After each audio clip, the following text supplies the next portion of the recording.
आज शुरू करते हैं दोस्तों पृथ्वी की आंतरिक संरचना। आंतरिक संरचना दोस्तों एकदम हम लोग सारगर्भित ढंग से पढ़ेंगे और शानदार और जानदार तरीके से इसको समझने की कोशिश करेंगे। हम लोगों ने पिछला क्लास में चट्टान को पढ़ा था दोस्तों, रॉक्स के बारे में पढ़ा था, रॉक्स के प्रकार को पढ़ा था दोस्तों हम बात करते हैं पृथ्वी की। तो दोस्तों जब पृथ्वी की जब उत्पत्ति हुई थी दोस्तों, यानी कि जब पृथ्वी का जन्म हुआ था दोस्तों, यानी कि पृथ्वी जब प्रारंभिक अवस्था में था दोस्तों, तो पृथ्वी क्या था दोस्तों? आग का गोला था दोस्तों। क्या था दोस्तों? आग का धधकता हुआ गोला था दोस्तों पृथ्वी। कुछ समय बाद जब पृथ्वी ठंडी हुई दोस्तों, जब पृथ्वी ठंडी हुई दोस्तों, तो ये क्या हुआ दोस्तों? ठोस में बदला दोस्तों। यानी कि इस ठोस को ठोस ना बोलकर दोस्तों हम लोग ज्योग्राफी की भाषा में घनीभूतीकरण कहते हैं। क्या बोलते हैं मित्रों? घनीभूतीकरण। घनीभूतीकरण मतलब क्या होता है दोस्तों? ठोस। और जब पृथ्वी ठोस हुआ दोस्तों, तो अब पृथ्वी की आंतरिक संरचना जो है दोस्तों वो 3 भागों में बट गया, यानी कि 3 संस्तर बन गया। पृथ्वी जब ठोस हुई ना, तो पृथ्वी 3 लेयर में बट गई दोस्तों। पहला लेयर को हम लोग बोलते हैं भूपर पट्टी मित्रों, इंग्लिश में क्या बोलते हैं दोस्तों? क्रस्ट बोलते हैं। क्या बोलते हैं मित्रों? क्रस्ट। और दूसरा लेयर को दोस्तों हम लोग मेंटल कहते हैं। क्या कहते हैं दोस्तों? मेंटल। इंग्लिश में भी इसे दोस्तों हम लोग मेंटल ही कहते हैं। और तीसरा लेयर को दोस्तों हम लोग कोर कहते हैं। इंग्लिश में इसे हम लोग भी क्या बोलते हैं दोस्तों? कोर का। यानी कि दोस्तों की पृथ्वी की आंतरिक संरचना को कितने भागों में बांटा गया दोस्तों? 3 भागों में। पहला दोस्तों क्रस्ट, मेंटल, कोर दोस्तों। हमने क्या बताया कि पृथ्वी प्रारंभिक अवस्था में पृथ्वी की जब उत्पत्ति हुई थी दोस्तों, तो पृथ्वी आग का धधकता हुआ गोला था। और जब आग का धधकता हुआ गोला ठंडा होता है, ठंडा होने के परिणाम स्वरूप दोस्तों ये ठोस में बदलता है। ठोस कहो या दोस्तों घनीभूतीकरण कहो। घनीभूतीकरण मतलब होता है ठोसीकरण दोस्तों, ठोसीकरण होता है। क्या होता है दोस्तों? ठोसीकरण मतलब ये धीरे धीरे ठोस में बदल रहा है। पृथ्वी क्या हो रहा है दोस्तों? धीरे धीरे ठोस में बदल रहा है दोस्तों। और जब ठोस हो रहा है दोस्तों, तो पृथ्वी की आंतरिक संरचना 3 भागों में बट गया दोस्तों। पहला भाग दोस्तों क्रस्ट, दूसरा भाग मेंटल और तीसरा भाग क्या है दोस्तों? कोर। कि जब पृथ्वी दोस्तों आग का गोला था दोस्तों, यानी कि पृथ्वी के अंदर क्या था दोस्तों? मैग्मा था दोस्तों। पृथ्वी में क्या था दोस्तों? पृथ्वी क्या था दोस्तों? मैग्मा के रूप में था दोस्तों। और जब ठंडा हुआ, ठंडा जब हुआ तो ठोस में बदला, जब ठोस में बदला तो 3 भागों में बट गया। तो जब ठोस हो रहा था ना, पृथ्वी जब ठोस हो रहा था दोस्तों, ठोस होने के ही समय में एक घटना घट गई पृथ्वी के साथ दोस्तों। वो घटना था मैग्मा का पृथक्करण। उस घटना को हम लोग क्या बोलते हैं दोस्तों? मैग्मा का पृथक्करण। ये मैग्मा का पृथक्करण मतलब क्या होता है दोस्तों? अब ध्यान से समझना दोस्तों। ये है दोस्तों आपका पृथ्वी। ये क्या है मित्रों? आपका पृथ्वी। ये पृथ्वी क्या था दोस्तों? आग का गोला था। आग का गोला यानी कि दोस्तों ये क्या था? मैग्मा यानी पिघली हुई अवस्था में था दोस्तों। और जब धीरे धीरे ये ठंडा हुआ, तो ठंडा होने के परिणाम स्वरूप, ठंडा होने के बाद दोस्तों ये क्या हुआ? ठोस में बदला, यानी कि घनीभूतीकरण हुआ। घनीभूतीकरण मतलब ठोस हुआ दोस्तों। ये है दोस्तों पृथ्वी का केंद्र। अब जितने भी हल्का पदार्थ थे दोस्तों, ये पृथ्वी में जितने भी हल्का पदार्थ थे और जितने भी भारी पदार्थ थे दोस्तों, जितने भी हल्का पदार्थ थे वो किधर जाने लगा दोस्तों? केंद्र से बाहर की तरफ जाने लगा। हल्का पदार्थ किधर जाने लगा दोस्तों? जितना भी हल्का पदार्थ था दोस्तों वो केंद्र से बाहर जाने लगा, यानी कि सतह की तरफ जाने लगा दोस्तों। और जितने भी भारी पदार्थ थे दोस्तों, सब किधर जाने लगा? केंद्र की तरफ जाने लगा। भारी पदार्थ किधर जाने लगा दोस्तों? पृथ्वी के केंद्र की तरफ। और हल्का पदार्थ किधर जाने लगा दोस्तों? पृथ्वी की सतह तरफ दोस्तों। जैसे दोस्तों गेहूं धोते हैं ना बाल्टी में, तो मान लीजिए सपोज दैट वो बाल्टी को मान लीजिए कि वो पृथ्वी है दोस्तों। जैसे पानी में आप गेहूं को डालते हैं दोस्तों, उस गेहूं में जो भारी पदार्थ होता है वो क्या होता है? नीचे बैठ जाता है दोस्तों, यानी कि बाल्टी के केंद्र की तरफ चला जाता है। वही उसका गेहूं का जो डंठलिया होता है दोस्तों, वो कहां चला जाता है? ऊपर की तरफ, यानी कि छपला जाता है दोस्तों। तो वही हुआ था पृथ्वी में दोस्तों, वही हुआ था पृथ्वी में। इसी प्रक्रिया को बोलते हैं मैग्मा का पृथक्करण। मतलब क्या हुआ दोस्तों कि जब पृथ्वी ठोस हो रही थी दोस्तों, तो ठोस होने के परिणाम स्वरूप जितने भी हल्के पदार्थ थे दोस्तों सतह की तरफ चल पड़े, और जितने भी भारी पदार्थ थे वो केंद्र की तरफ चल पड़े। इसी घटना को बोलते हैं मैग्मा का पृथक्करण। अब दोस्तों एक बात बता, जितने भी भारी पदार्थ थे दोस्तों, भारी पदार्थ किधर तरफ आ गए दोस्तों? केंद्र की तरफ आ गए। और भारी पदार्थ कौन थे दोस्तों? आयरन थी, निकेल थे, ये सभी क्या थे दोस्तों? भारी पदार्थ थे। तो जितने भी आपको भारी पदार्थ मिलेंगे दोस्तों, सब कहां मिलेंगे? केंद्र की तरफ मिलेंगे। और जितने भी हल्के पदार्थ थे दोस्तों, क्या मिलेंगे दोस्तों? सतह की तरफ। अब इसमें कुछ हल्के पदार्थ ऐसे थे दोस्तों जो वायुमंडल में उड़ गए, जो पूरा हल्का था वो वायुमंडल की तरफ उड़ गए। हम लोग बात करते हैं जो पृथ्वी की आंतरिक संरचना का जो निर्माण हुआ दोस्तों, पृथ्वी की जो आंतरिक संरचना का जो निर्माण हुआ दोस्तों, 2 प्रक्रियाओं से हुआ दोस्तों। 2 प्रोसेस लगे होने में दोस्तों। पृथ्वी की आंतरिक संरचना का निर्माण में दोस्तों 2 प्रोसेस हुए दोस्तों। पहला प्रोसेस हुआ दोस्तों घनीभूतीकरण दोस्तों, यानी कि पृथ्वी क्या हुआ दोस्तों? ठोसिए में बदल गया दोस्तों। पहले क्या था दोस्तों? धधकता हुआ आग का गोला था, प्लाज्मा की अवस्था में था दोस्तों। इसके बाद दोस्तों घनीभूतीकरण हुआ। घनीभूति मतलब होता है ठोस। क्या बोलते हैं दोस्तों? ठोस। इसको बोलते हैं ठोसीकरण, मतलब ठोस हो रहा है दोस्तों, धीरे धीरे ठोस हो रहा है। इसके बाद दूसरा दोस्तों मैग्मा का पृथक्करण। दूसरा घटना क्या हुआ दोस्तों? मैग्मा का पृथक्करण। अब दोस्तों हम लोग पृथ्वी के संस्तर को बांटते हैं दोस्तों, पृथ्वी की आंतरिक संरचना को बांटते हैं दोस्तों। पृथ्वी की आंतरिक संरचना संरचना या पृथ्वी के आंतरिक संस्तर को बांटते हैं दोस्तों। पृथ्वी के आंतरिक संरचना कितने भागों में बांटा है? ये है दोस्तों आपका पृथ्वी का केंद्र। तो इसी को हम लोग दोस्तों यहां बनाते हैं दोस्तों। पृथ्वी के आंतरिक संरचना को 3 भागों में बांटा गया दोस्तों। पहला दोस्तों क्रस्ट, मेंटल और दूसरा दोस्तों कोर। सबसे पहले दोस्तों एक वैज्ञानिक आए थे, एक भूगर्भ शास्त्रज्ञ थे दोस्तों, जिसका नाम था एडवर्ड स्विस। क्या नाम था दोस्तों? Edward Swiss. एडवर्ड स्विस नाम के ये भूगोलवेत्ता ने दोस्तों पृथ्वी की आंतरिक संरचना को 3 भागों में बांटा दोस्तों। और उसने जो पृथ्वी की आंतरिक संरचना को 3 भागों में किस आधार पर बांटा? तो खनिज के आधार पर दोस्तों। क्रस्ट में कई प्रकार के खनिज पाए जाते हैं दोस्तों, कई खनिज पाए जाते हैं, ढेर सारे खनिज पाए जाते हैं, लेकिन उनमें से जो महत्वपूर्ण खनिज है दोस्तों उनका नाम है सिलिका और दूसरा का नाम है दोस्तों एल्युमिनियम दोस्तों। क्रस्ट पर कौन से 2 महत्वपूर्ण खनिज पाए जाते हैं दोस्तों? तो पहला सिलिका और दूसरा दोस्तों एल्युमिनियम। इसलिए दोस्तों क्रस्ट को सियाल भी कहा जाता है। क्या कहा जाता है दोस्तों? सियाल। और मेंटल में क्या पाए जाते हैं दोस्तों? तो मेंटल में सिलिका। मेंटल में कई ढेर सारा खनिज पाए जाते हैं दोस्तों, लेकिन मेन क्या है दोस्तों? मेन है सिलिका। और सिलिका मतलब होता है दोस्तों बालू। सिलिका और दोस्तों दूसरा क्या पाए जाते हैं? मैग्नीशियम। इसलिए इसको मेंटल को क्या कहा जाता है दोस्तों? सीमा कहा जाता है। क्या कहा जाता था दोस्तों? सीमा। और कोर में क्या पाए जाते हैं दोस्तों? कोर में निकेल और दोस्तों आयरन पाए जाते हैं, इसलिए कोर को क्या कहा जाता है दोस्तों? निफे कहा जाता है। क्या कहा जाता है दोस्तों? निफे कहा जाता है। एडवर्ड स्विस ने दोस्तों खनिज के आधार पर पृथ्वी की आंतरिक संरचना को 3 भागों में बांटा। पहला कहा गया दोस्तों सियाल, दूसरा सीमा और तीसरा क्या कहा दोस्तों? निफे। बाद में एडवर्ड स्विस ने ही दोस्तों इसका नाम क्रस्ट दिया, मेंटल दिया, कोर दिया दोस्तों। पहले लेकिन दोस्तों किस आधार पर बांटा था? खनिज के आधार पर। खनिज कहां ज्यादा, कौन सा खनिज कहां मिलता है, उसी के नाम के आधार पर दोस्तों पृथ्वी की आंतरिक संरचना को बांटा। तो पहला क्या था दोस्तों? सियाल, दूसरा क्या है दोस्तों? सीमा और तीसरा क्या है दोस्तों? निफे दोस्तों। सबसे पहले दोस्तों पृथ्वी के आंतरिक संरचना का पहला भाग है दोस्तों, वो क्या है दोस्तों? तो भूपर पट्टी, या इसे पपड़ी भी कहा जाता है। भूपर पट्टी को इंग्लिश में क्या बोलते हैं दोस्तों? क्रस्ट। क्या बोलते हैं मित्रों? क्रस्ट। क्या मेरी बात को समझ पा रहे हैं सर? हम बार बार ये वाला पृथ्वी बनाएंगे दोस्तों। ये हुआ दोस्तों पृथ्वी का सतह, इसी को बोलते हैं भूपर पट्टी। हम लोग कहां रहते हैं दोस्तों? इसी पृथ्वी के सतह पर रहते हैं दोस्तों। और ये क्या हुआ? पृथ्वी के बीच के बिंदु दोस्तों, यानी कि पृथ्वी के बीच का जगह दोस्तों। तो इसे हम लोग क्या बोलते हैं दोस्तों? केंद्र बोलते हैं। क्या बोलते हैं मित्रों? केंद्र। यहां से दोस्तों पृथ्वी की सतह से दोस्तों केंद्र के बीच की दूरी दोस्तों 6400, लगभग 6400 किलोमीटर है दोस्तों। कितना किलोमीटर है दोस्तों? लगभग 6400 किलोमीटर। अब पृथ्वी के सबसे ऊपरी वाले भाग को क्या बोलते हैं दोस्तों? भूपर पट्टी। भूपर पट्टी की जो मोटाई है दोस्तों वो कितना है दोस्तों? 0 से लेकर 35 किलोमीटर तक दोस्तों। 0 से 35 किलोमीटर की मोटाई को हम लोग क्या बोलते हैं दोस्तों? भूपर पट्टी कहते हैं। तो यहां से दोस्तों 35 किलोमीटर की दूरी पर, 0 से 35 किलोमीटर की दूरी को हम लोग क्या बोलते हैं दोस्तों? भूपर पट्टी। अब दोस्तों इस भूपर पट्टी को या इस क्रस्ट को 2 भागों में बांटा गया। मान लो सपोज दैट इसको हम केवल भूपर पट्टी का ही भाग बनाते हैं, ठीक है? यह भूपर पट्टी है, तो हम लोग इस जगह पर रहते हैं। यह भूपर पट्टी का ये भाग है दोस्तों, ऊपरी वाला भाग है दोस्तों। 0 से लेकर 35 किलोमीटर की दूरी को हम लोग क्या बोलते हैं? भूपर पट्टी। अब हम लोग यहां रहते हैं दोस्तों। अब यहां क्या है दोस्तों? यहां क्या है दोस्तों? यहां क्या है दोस्तों? यहां आपको 2 चीज देखने मिलेगा। एक महाद्वीप देखने को मिलेगा दोस्तों, और दूसरा क्या देखने को मिलेगा? महासागर देखने को मिलेगा। कहीं दोस्तों क्या है कि भूपर पट्टी क्या है दोस्तों? ऊंचा है, कहीं क्या है दोस्तों? नीचा है। और नीचा होने के बाद क्या है दोस्तों? उसमें पानी जम गया है, तो इसी पानी जमने वाले भाग को हम लोग क्या बोलते हैं दोस्तों? महासागर। इस तरह दोस्तों ये भूपर पट्टी को 2 भागों में बांटा गया दोस्तों। पहला दोस्तों महाद्वीपीय क्रस्ट। महाद्वीपीय क्रस्ट मतलब दोस्तों हम लोग ऐसा क्रस्ट जिस पर हम लोग रहते हैं दोस्तों। और इसके बाद दूसरा क्रस्ट क्या है दोस्तों? महासागरीय क्रस्ट।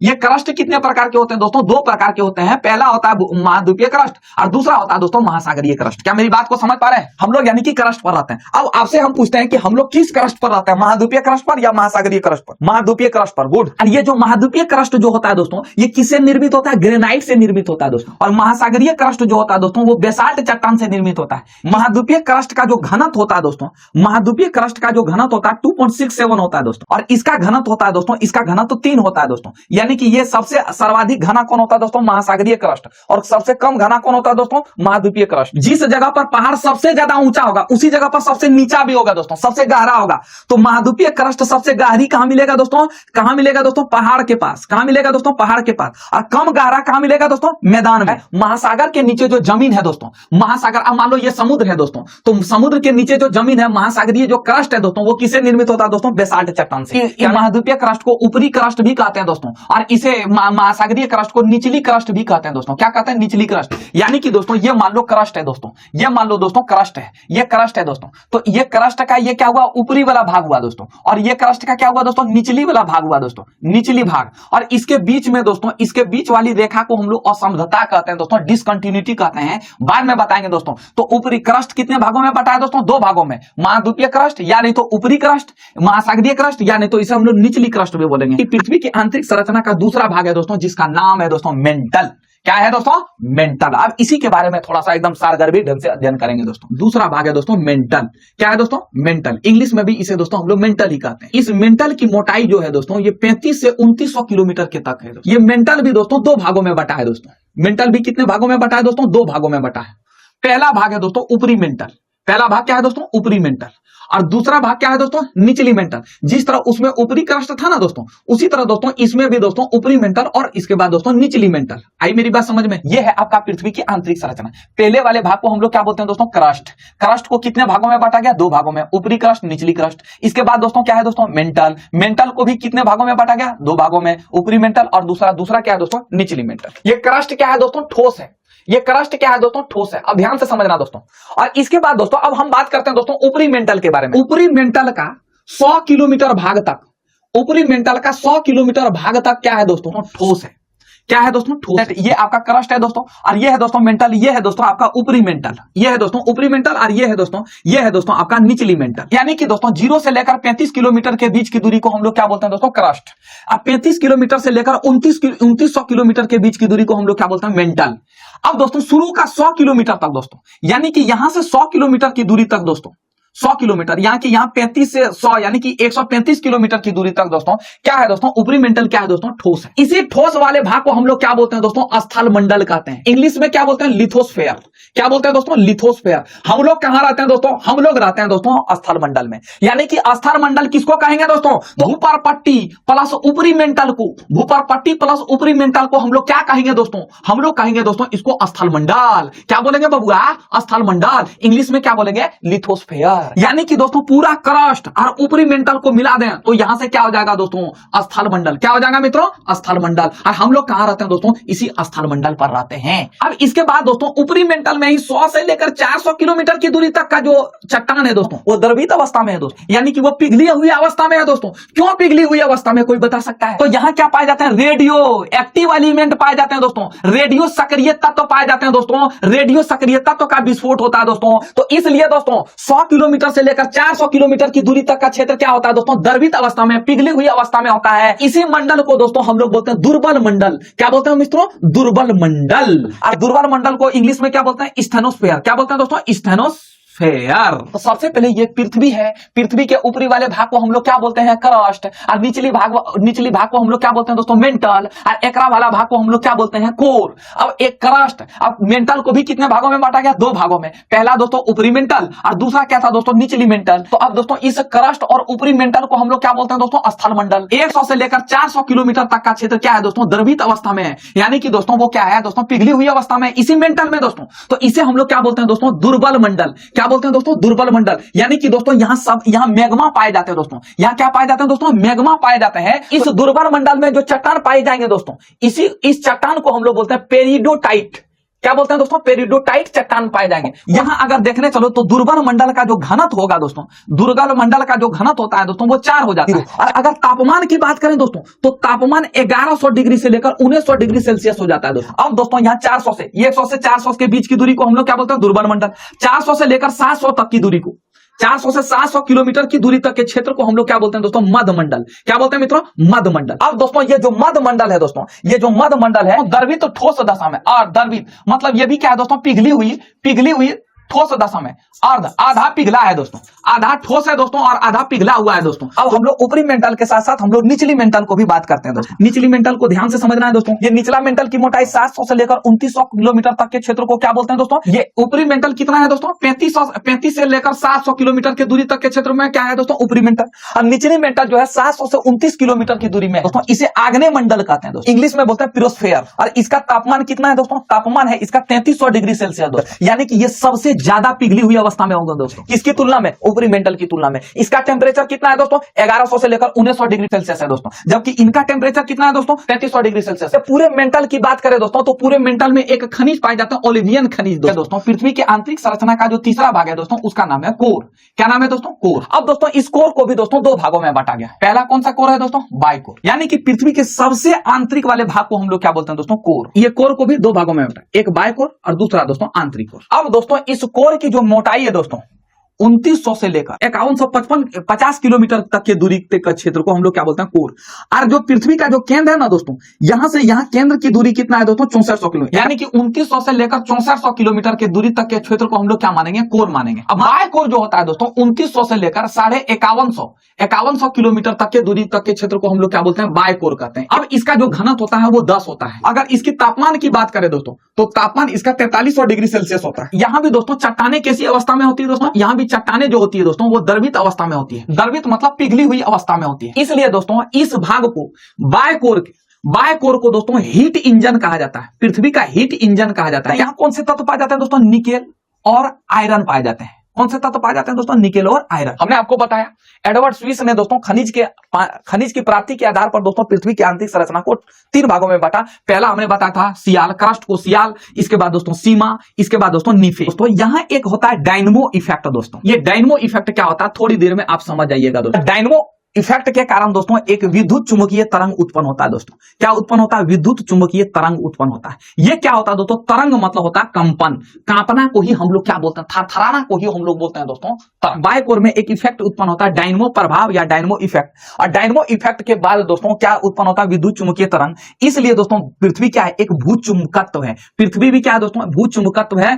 पृथ्वी भी एक दंड चुंबक की तरह काम करता है दोस्तों। दंड चुंबक मतलब क्या होता है कि एक चुंबक ऐसा नहीं होता, दंड चुंबक, ये चुंबक है, इधर उत्तरी ध्रुव और इधर दक्षिणी ध्रुव होता है दोस्तों। तो उसी तरह दोस्तों पृथ्वी का भी उत्तरी ध्रुव और दक्षिणी ध्रुव होता है। पृथ्वी भी एक चुंबक की तरह काम करता है दोस्तों। क्यों काम करता है, क्योंकि पृथ्वी में उत्पन्न होता है डायनमो इफेक्ट, और ये डायनमो इफेक्ट क्या करता है, विद्युत चुंबकीय तरंग उत्पन्न करता है। इसलिए पृथ्वी एक दंड चुंबक की तरह व्यवहार करता है दोस्तों। इसके बाद दोस्तों दूसरा जो भाग है दोस्तों, आंतरिक कोर भाग। 5150 से लेकर दोस्तों 64 किलोमीटर के दूरी तक के क्षेत्र को हम लोग क्या बोलेंगे, आंतरिक कोर कहेंगे। इनका घनत्व कितना है दोस्तों, इनका घनत्व है 13 दोस्तों, जबकि इनका घनत्व कितना था दोस्तों, 10। यानी कि सर्वाधिक घना कौन है दोस्तों, आंतरिक कोर। और आंतरिक कोर कैसा है दोस्तों, ठोस है। आंतरिक कोर किस अवस्था में, ठोस। जबकि बाह्य कोर किस अवस्था में है दोस्तों, पिघली हुई अवस्था में। तापमान भी इसका कितना है दोस्तों, तापमान भी इसका 6000 डिग्री सेल्सियस है दोस्तों। अब आप देख रहे होंगे कुछ, यहां टेम्परेचर कम है दोस्तों, 4300 डिग्री सेल्सियस है, और यहां टेम्परेचर 6000 डिग्री सेल्सियस है। तो अब हम क्या कर रहे हैं कि जब यहां कम टेम्परेचर है तो यहां क्या होना चाहिए, ठोस अवस्था में होना चाहिए कि नहीं, लेकिन यहाँ क्या है, द्रवित अवस्था में। और यहाँ टेम्परेचर ज्यादा है दोस्तों, तो यहाँ क्या है दोस्तों, ठोस अवस्था में। ये कैसे हो रहा है, यहाँ आयरन जो है उच्च गलनांक वाला होता है दोस्तों, यहाँ बहुत ज्यादा तापमान पर गलता है दोस्तों। हमने आपको समझाया, क्या समझाया था दोस्तों, ये है दोस्तों आपका पृथ्वी की आंतरिक संरचना। अब पृथ्वी की आंतरिक संरचना को पहले वाले भाग को हम लोग क्या बोलते हैं दोस्तों, क्रस्ट। क्रस्ट को 2 भागों में बांटा दोस्तों, एगो ऊपरी क्रस्ट और दूसरा भाग क्या था दोस्तों, निचली क्रस्ट। ऊपरी क्रस्ट को हम लोग बोलते हैं महाद्वीपीय क्रस्ट और निचली क्रस्ट को हम लोग महासागरीय क्रस्ट। इसके बाद दूसरा भाग था दोस्तों ऊपरी मेंटल और दूसरा भाग था दोस्तों निचली मेंटल। हमने कहा ऊपरी क्रस्ट भी क्या है दोस्तों, ठोस है। निचली क्रस्ट भी क्या है दोस्तों, ठोस है। ऊपरी मेंटल भी क्या है दोस्तों, ठोस है। ऊपरी मेंटल क्या है दोस्तों, ऊपरी मेंटल क्या है दोस्तों, ठोस है। निचली मेंटल क्या है दोस्तों, द्रव है। हम बताए थे ना कि इस ऊपरी मेंटल में 100 किलोमीटर का भाग तक का क्षेत्र क्या है दोस्तों, ठोस अवस्था में है। 100 से 400 किलोमीटर की दूरी तक का क्षेत्र क्या है दोस्तों, द्रव है। ये द्रव है दोस्तों, और इसी को दुर्बल मंडल कहते हैं। और फिर 400 से लेकर 700 किलोमीटर की दूरी तक के क्षेत्र को हम लोग क्या बोलते हैं दोस्तों, मध्य मंडल कहते हैं, जो किस अवस्था में है दोस्तों, ठोस अवस्था में। ये निचली मेंटल किस अवस्था में है दोस्तों, ठोस अवस्था में।